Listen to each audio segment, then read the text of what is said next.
Guys আজ সকাল সকাল তাড়াতাড়ি করে চান করে নিচ্ছি, কারণ আজকে অনেক অনেক কাজ। আমার হাতে তোমরা দেখতে পাচ্ছ 7টা কি 8টা নাইটি আছে, এগুলো সব হচ্ছে বৃষ্টির জন্য শুকাচ্ছিল না, বাট আজকে শুকিয়েছে। আর বর্ষাকালে আমার মতো অবস্থা হয়তো অনেকেরই। যাই হোক, তারপরে কাজে বসে পড়ে গেছি। আমার ক্লায়েন্ট এসেছিল নেলস করার জন্য, তো তার হাতে নেলস করে দিচ্ছিলাম। তো তোমরা একটু কমেন্ট করে জানিয়ে তো যে ফাইনালি নেলসটা কেমন হয়েছে। ওটাও আমার উপর ছেড়ে দিয়েছিল, ও সবসময় আমার উপরেই ছেড়ে দেয়। তো আমার পছন্দ মতো করে দিয়েছি। নেলস করার পরে তারপর রেডি ফেডি হয়ে চলে যাই বাড়িতে। দেখো মা রান্না করেছিল আমার জন্য খিচুড়ি।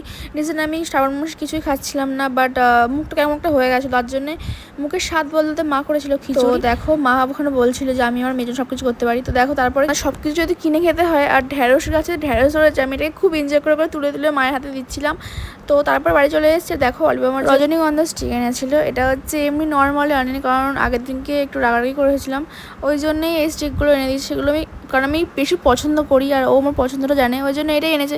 আমি গোলাপের থেকে বেশি আমি এই ফুলটাকে খুব পছন্দ করি। আর আমার শখ ড্রেসিং টেবিলের সামনে ফুলের স্টিক রাখা জল দিয়ে। আর হ্যাঁ, আরেকটা কথা, তোমরা অনেকেই আমাকে মেসেঞ্জারে যারা আমার চেনো তারা আমাকে অনেকেই বলেছিলে যে আমাদের এই পা পোস্টের এমন কেন অবস্থা। তো আজকে প্রুফ সমেত তোমাদেরকে দিয়ে দিলাম, দেখো। আর তাছাড়া তোমরাই বলো, মানুষ কি আর বুঝে শুনে এমনটা করে? দেখেছো কি করছে? আর কিছু বলতেও পারি না, মারতেও পারি না, কারণ ওরা অবলা মানে প্রাণী তো।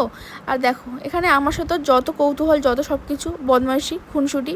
তো যাই হোক, তারপরে দেখো নেক্সট ডেতে আবার মামনি খিচুড়ি বানিয়েছিল। তো সত্যি সত্যি আমাদের বাড়িতে কী রান্না হয় বা আমি রান্নাঘরে কিছুই জানি না, বাট এটা আমার আনএক্সপেক্টেড ছিল, খুব ভালো লেগেছিলো।